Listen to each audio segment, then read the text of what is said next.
मान्यवर, ये जो हमला हुआ वो उन्होंने इनके दिल पर हमला किया है, आतंकवाद के दिल पर पहली बार प्रहार किया है। मान्यवर, पहले भी हमने सर्जिकल स्ट्राइक करी, एयर स्ट्राइक करी। एक प्रकार से सर्जिकल स्ट्राइक और एयर स्ट्राइक दोनों पाक ऑक्यूपाई कश्मीर में थी। मेरे जैसे लोग तो मानते हैं कि हमारी भूमि पर ही हमने हमला किया था, क्योंकि पाक ऑक्यूपाई कश्मीर ये सदन के द्वारा स्वीकारा हुआ संकल्प है कि पाक ऑक्यूपाई कश्मीर भारत का है। मगर पहली बार पाकिस्तान की सरहद में जाकर हमारी सेना ने पराक्रम दिखाया है और आतंकवादियों के अड्डों को, उनके ट्रेनिंग कैंप को और उनके लॉन्चिंग पैड्स को खत्म करने का काम किया है। मान्यवर, ये चिदंबरम साहब कल भाषण में बोले कि ये नहीं कहा जा सकता कि ऑपरेशन सिंदूर निर्णायक था। चिदंबरम साहब यहां है नहीं, मगर मैं उनको जवाब देना जरूर चाहता हूं कि चिदंबरम साहब, अगर 65 की लड़ाई निर्णायक थी क्या, तो फिर टेररिज्म क्यों फैला? 71 की लड़ाई निर्णायक थी क्या, तो टेररिज्म क्यों फैला? और अनेक बार जो कार्यवाही हुई वो निर्णायक थी क्या? मान्यवर, जब तक दुश्मन या तो डर नहीं जाता या सुधर नहीं जाता, कभी निर्णायक अंत नहीं आएगा। मान्यवर, इतने सालों तक उनको डराने की, दंडित करने की कोई प्रक्रिया ही नहीं हुई। क्यों डरेंगे वो? हम तो डोजियर पर डोजियर भेजते रहे, कभी उनको जवाब नहीं दिया। नरेंद्र मोदी ने जवाब दिया। मान्यवर, सर्जिकल स्ट्राइक करी, एयर स्ट्राइक करी और ऑपरेशन सिंदूर। खौफ पैदा हो गया है।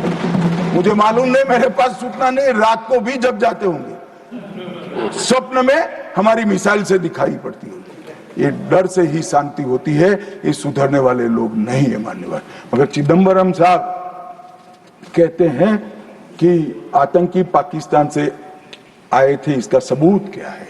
चिदंबरम साहब, सबूत तो हमारी एजेंसियों ने ढूंढ लिया। अब आप क्या बोले थे, इस पर क्या बोलना चाहते हैं? मान्यवर, इनके चिदंबरम जी के कार्यकाल में ही अफजल गुरी की फांसी जब तक वो गृह मंत्री नहीं गए नहीं हुई। मान्यवर,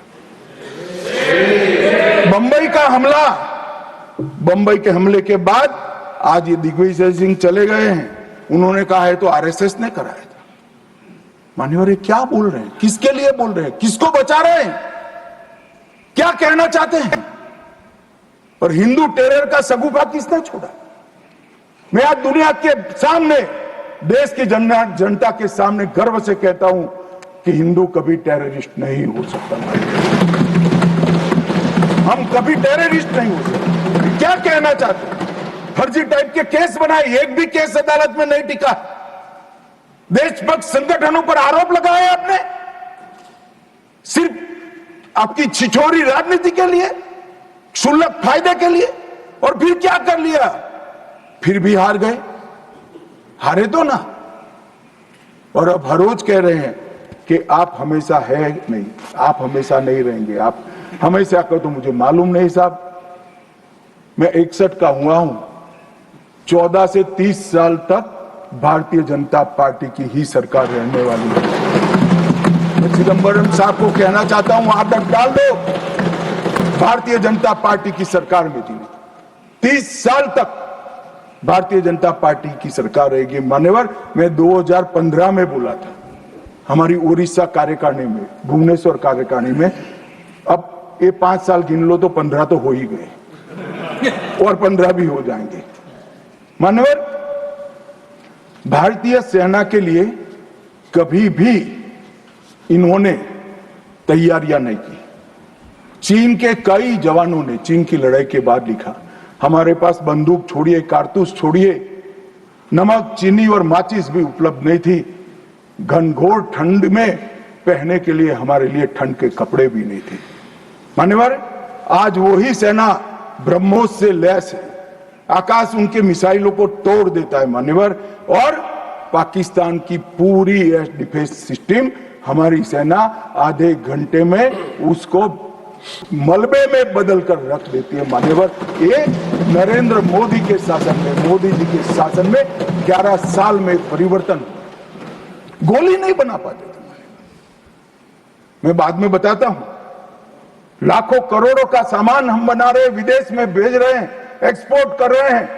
हमारी सेना का काफी सारा कई सारी चीजें हमने ब्लैकलिस्ट कर दी, इंपोर्ट नहीं कर सकते। और R&D के लिए एक बहुत बड़ा इकोसिस्टम बनाने का काम देश के प्रधानमंत्री नरेंद्र मोदी ने किया है। सेना और पूरे देश को मोदी जी की ये पहल पर, आत्मनिर्भर भारत के गर्व पर और हमारे सेना के जवानों का हथियार उनको ऐसा देना चाहिए, इस बात की चिंता पर देश और सेना मोदी जी पर गर्व कर सकती है।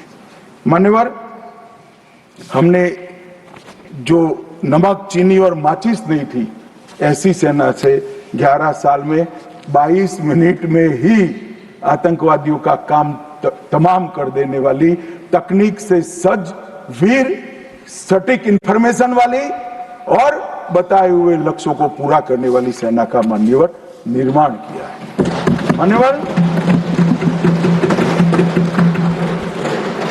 ये हमला, कल्पना कर लीजिए कांग्रेस के राज में हुआ होता तो क्या होता। अभी तो भाजपा सरकार है, NDA सरकार है, मोदी जी प्रधानमंत्री हैं, तीनों ने क्लीन चिट देने में 100 दिन लगा दिए। अगर कांग्रेस की सरकार होती तो पाकिस्तान को तुरंत क्लीन चिट मिल जाएगा। रक्षा मंत्रालय की जगह विदेश मंत्रालय काम करता, रातों रात जेरॉक्स मशीनों पर डोजियर तैयार होते, डोजियर वहां भेजते थे और फिर चर्चा करते शर्म अल शेख में, और कुछ नहीं करते साहब। और ये हमें सवाल पूछ रहे, कोई अधिकार नहीं है कांग्रेस पार्टी को, भारतीय जनता पार्टी को आतंकवाद के बारे में सवाल पूछने का। मान्यवर, इस देश के अंदर आतंकवाद फैला, पनपा, बढ़ा, तो इसका एकमात्र कारण कांग्रेस की सरकारों की लचर और तुष्टीकरण से युक्त वोट बैंक की राजनीति रही है। मान्यवर, और आज हमारा सौभाग्य है कि एक ऐसा नेतृत्व है जो ब्रह्मोस मिसाइल्स भेजता है, डोजियर नहीं भेजता है। मान्यवर, और नेतृत्व सम्मानीय मोदी। मान्यवर, ये संघर्ष विराम के लिए भी कई सारे कह रहे हैं। मैंने कल सुना रहा, पीओ का क्यों नहीं लेंगे, इतना उछल उछल कर बोलते थे। और ये यहां पर काफी विद्वान लोग बैठे हैं, इनको कुछ संसद की मर्यादा, संसद में बात करने का तरीका, मतलब वास्तविक चीजें बोलने की पद्धति कुछ नहीं सिखाते। माने